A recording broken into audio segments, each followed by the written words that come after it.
Now, in our Purchase or Pass segment this week, we take a look at a potential investment property and investigate whether we should buy it based on who looks after the body corporate.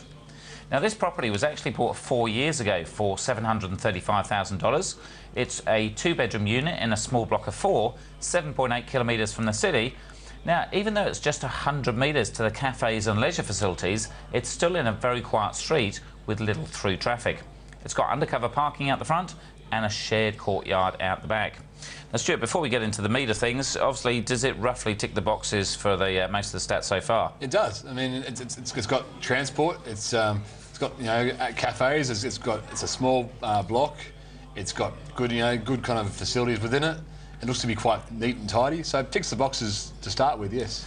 Now, the biggest dilemma here is the self-managed body corporate. For those people, I know it could be called different things in different states. Can you explain roughly what the body corporate is? Body corporate is basically the people that will govern how things are done. So the owners will determine what they want to do to it, and then there's the body corporate the strata managers will basically manage how that's actually carried out in the property. Yeah, and so it's something that you've got to have on all blocks of units.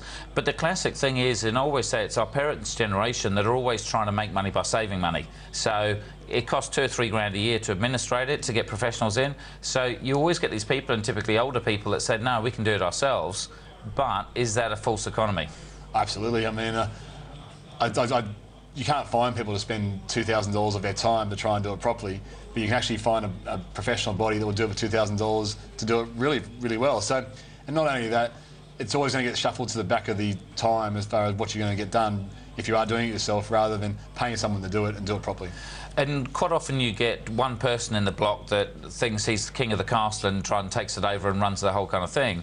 But in this particular block, a lot of the owners didn't get on together. So what are some of the potential downsides if it's not run properly? Nothing gets done.